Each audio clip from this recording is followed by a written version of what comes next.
আমাদের মাননীয় অর্থমন্ত্রী তার বাজেট বক্তৃতা জুলাই গণ অভ্যুত্থানের চেতনা বাস্তবায়নের কথা বললেও আমরা দেখতে পাই মাঠ পর্যায়ে বিএনপির অনেক কাজই জুলাই স্পিরিটের সঙ্গে মেলে না। মাননীয় স্পিকার, এখানে জমি দখল, অফিস দখল, বেপরোয়া চাঁদাবাজি চলছে।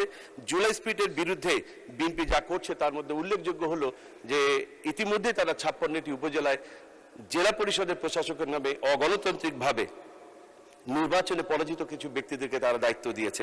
একই সাথে মাননীয় স্পিকার, গত 11 জুন সরকার দেশের 8টি নগর উন্নয়ন কর্তৃপক্ষের 1 বছরের জন্য চুক্তিভিত্তিক বিএনপি দলীয় কিছু নেতাকর্মীদেরকে সেখানে নিয়োগ দেওয়া হয়েছে।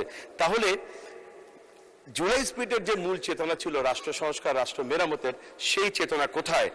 মাননীয় স্পিকার, বিএনপি শুধুমাত্র জুলাই স্পিরিটের সঙ্গেই চেতনা বিরোধী কাজ করছে না, বরং তাদের ঘোষিত 31 দফার বিরুদ্ধেও তারা অবস্থান নিয়েছে। মাননীয় স্পিকার, বিএনপির যে স্লোগান ছিল সবার আগে দেশ, এই স্লোগান দেখে জনগণ এখন বলছে আসলে সবার আগে দেশ এটি তাদের একটি স্লোগান মাত্র, এটি তাদের মনের কথা নয়, বরং এই স্লোগান হয়ে গেছে এখন সবার আগে বিএনপি, সবার আগে ক্ষমতা।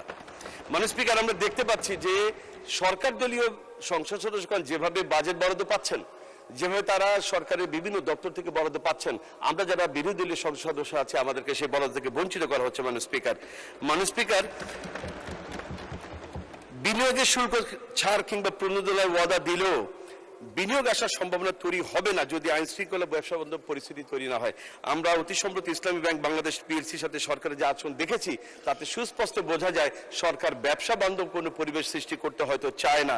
একই সাথে তারা একটি হাসপাতালের ব্যাপারে যে আচরণ করেছে মাননীয় স্পিকার, একটি সুষ্ঠু তদন্ত বাইরেই তড়িঘড়ি করে একটি হাসপাতাল লাইসেন্স তারা বাতিল করেছে, যেটা মনে হচ্ছে যে মাথা ব্যথা হওয়ার কারণে মাথা কেটে দেওয়ার সামিল। মাননীয় স্পিকার, এখানে একটি বক্তব্য আমি বলতে চাই, মাননীয় স্বাস্থ্যমন্ত্রী কিছুদিন আগে একটি বক্তব্য ফেসবুকে ভাইরাল হয়েছে। মাননীয় স্পিকার, সেখানে মাননীয় স্পিকার আমাকে একটু সময় বাড়িয়ে দেবেন, সেখানে ভাইরাল হয়েছে মাননীয় স্পিকার, সেখানে তিনি বলেছেন, কোট আনকোট, তিনি বলছেন আপনাকে হাত জোর কইরা কই কোন রকম ইলেকশনটা পার কইরা দেন, ইলেকশনের পরে দেখবেন কি রূপ আমার।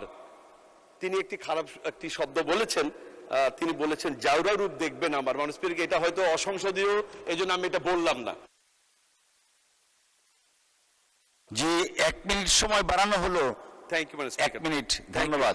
তাহলে জনগণের মনে এখন প্রশ্ন দেখা দিয়েছে, তড়িঘড়ি করে হাসপাতাল লাইসেন্স বাতিল করার মাধ্যমে মাননীয় স্বাস্থ্যমন্ত্রী তার সেই রূপটি দেখালেন কিনা। মাননীয় স্পিকার, আমি আমার এলাকার কিছু কথা বলতে চাই। মাননীয় স্পিকার, আমার নির্বাচনের সময় আমার নির্বাচনের ওয়াদার মধ্যে 2টি ওয়াদা খুব প্রথম সারির দিকে ছিল। একটি ছিল পিরোজপুরকে একটি অর্থনৈতিক অঞ্চল হিসেবে ঘোষণা করে আমাদের শিল্প কলকারখানা স্থাপনের মাধ্যমে কর্মসংস্থান সৃষ্টি, এবং আরেকটি ছিল পিরোজপুরে রেল লাইন নেওয়ার জন্য। মাননীয় স্পিকার, আমি মাননীয় প্রধানমন্ত্রীকে ধন্যবাদ জানাই। আমাদের নির্বাচনের এই আমার যে ওয়াদাটি ছিল, যেটি আমি জাতীয় সংসদে আমার 71 বিধিতে বক্তব্যে বলেছিলাম, আমার সেই 2টি দাবি পূরণ হয়েছে। পিরোজপুরকে অর্থনৈতিক অঞ্চল ঘোষণা করার জন্য একটি পাশ হয়েছে এবং রেল লাইনে যাওয়ার ব্যবস্থা হয়েছে। এই জন্য মাননীয় প্রধানমন্ত্রীকে আমি ধন্যবাদ জানাচ্ছি। একই সাথে আমার পিরোজপুরে মাননীয় স্পিকার 6000 কোটি টাকা দুর্নীতি হয়েছে, যেটি এই সংসদে সকলে জানেন।